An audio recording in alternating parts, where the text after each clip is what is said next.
Halo guys, welcome to Delvia's channel. Apa kabar nih kalian? Semoga tetap dalam keadaan baik ya. Nah teman-teman, sekarang kan Ukraina sama Rusia lagi memanas nih. Kita bahas yuk apa sih pengaruhnya terhadap Bitcoin dan kawan-kawan. Keep going on watching. Yuk, hayu. Oke teman-teman, jadi di sini dikutip dari Detik News, Detik Edu ya, bahwa konflik Rusia versus Ukraina ini semakin memanas, teman-teman. Nah, Presiden Rusia Vladimir Putin itu disebut telah meluncurkan invasi skala penuh di Ukraina pada Kamis 24 Februari 2022 kemarin. Perang tersebut diungkap oleh Menteri Luar Negeri dari Ukraina, Dmytro Kuleba. Nah, di situ suara-suara ledakan terdengar di kota-kota Ukraina. Nggak lama setelah Putin itu mengumumkan operasi militer di Ukraina. Pernyataan tersebut dikeluarkan Putin sebagai tanggapan atas ancaman yang datang dari Ukraina. Dan menurutnya, Rusia tidak bertujuan untuk menduduki Ukraina. Tapi di situ terjadi pertumpahan darah yang terletak pada rezim Ukraina, katanya. Tetapi pada sehari sebelumnya, hari Rabunya itu, pemerintah Ukraina telah mengumumkan keadaan darurat nasional. Nah, di tengah meningkatnya ancaman invasi Rusia, sebenarnya apa sih penyebab konflik dari Rusia sama Ukraina ini? Nah, sebenarnya akar dari konflik ini sejarahnya itu berasal dari keberadaan wilayah. Nah, sekitar 1200 tahun lalu, Ukraina, Rusia, dan Belarusia itu lahir di tepi sungai Dnieper di Kievan, Rus, sebuah negara adidaya pada abad pertengahan yang mencakup sebagian besar Eropa Timur, dilansir dari Al Jazeera. Nah, meski terlahir di wilayah yang sama, Rusia maupun Ukraina itu tapi memiliki perbedaan yang sangat jauh, baik dari segi bahasa, sejarah, ataupun kehidupan politik. Tapi, Presiden Rusia, Vladimir Putin itu berulang kali ngeklaim bahwa keduanya itu adalah satu bagian dari peradaban Rusia. Tapi, hal tersebut tuh dibantah sama Ukraina. Dan sebelumnya, Rusia dan Ukraina ini emang banyak konflik gitu ya, teman-teman bisa dibilang. Mulai dari tahun 1917 gitu kan, konflik saudara gitu kan, gara-gara revolusi Bolshevik. Terus udah kayak gitu ada juga penolakan perdagangan pada 2013. Terus masalah pencaplokan Crimea pada 2014. Ada juga masalah keinginan Ukraina gabung sama NATO. Nah, teman-teman, selain itu di tahun 2022 saat ini yang lagi panas, yang lagi bergejolak antara Ukraina dan Rusia ini memberikan efek juga ke yang lain gitu, seperti contohnya ke pasar global, ke harga komoditas, ke market kripto, itu berpengaruh sekali. Karena kemarin-kemarin ketika lagi memanas nih kasus tersebut, itu harga-harga dari pasar global itu ya, cryptocurrency dan lain sebagainya itu bisa dibilang anjlok ya teman-teman.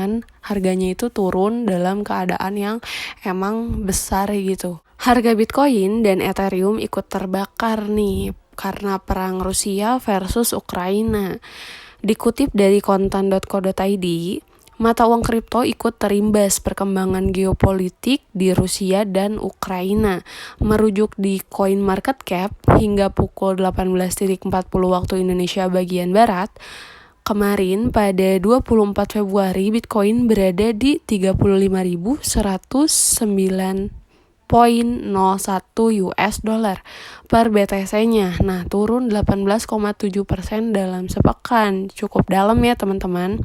Nah, Ethereum juga sama nasibnya nih. Mata uang kripto dengan kapitalisasi pasar terbesar kedua ini juga terkoreksi cukup dalam 23,02% sepekan terakhir. Nah, jadi sekitar 2.352,06 US dollar per ETH-nya.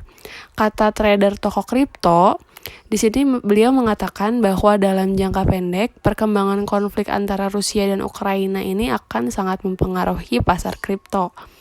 Penurunan pasar kripto juga secara keseluruhan dapat dilihat sebagai reaksi spontan terhadap meningkatnya ketegangan antara Ukraina dan Rusia.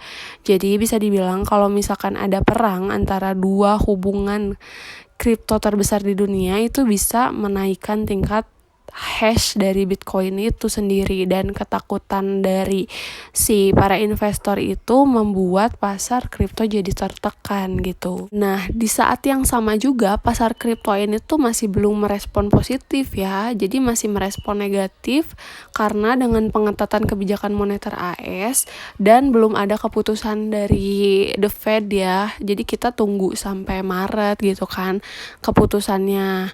Nah, pelaku pasar pun emang mengurangi posisi di kripto. Menurut Country Manager Luno Indonesia, Jaya Wijaya Ningtyas mengatakan bahwa volume dari perdagangan Bitcoin ini turun ke level terendahnya dalam 14 bulan. Nah, para pelaku pasar juga menilai bahwa resiko di pasar saat ini tuh lagi tinggi. Nah, ini tuh terlihat dari pergerakan indeks kriptos Fear and Greed. Kemarin indeks ini tuh berada di posisi 23, menunjukkan bahwa pasar itu berada dalam posisi extreme fear. Nah, padahal pekan sebelumnya itu indeks ini tuh sempat kembali ke level netral di 52.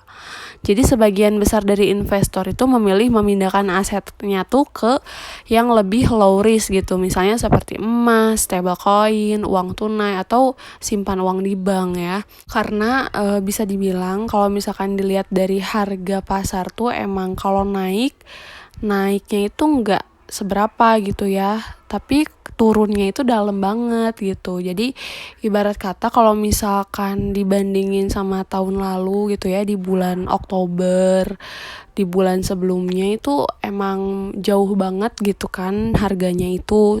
Sekarang tuh sangat dalam banget gitu ya teman-teman. Oke, di sini juga co-founder CryptoWatch Christopher Tahir juga mengatakan bahwa pasar kripto itu berpotensi kembali membaik jika otoritas keuangan dari Amerika Serikat itu menyetujui penerbitan dari ETF spot Bitcoin.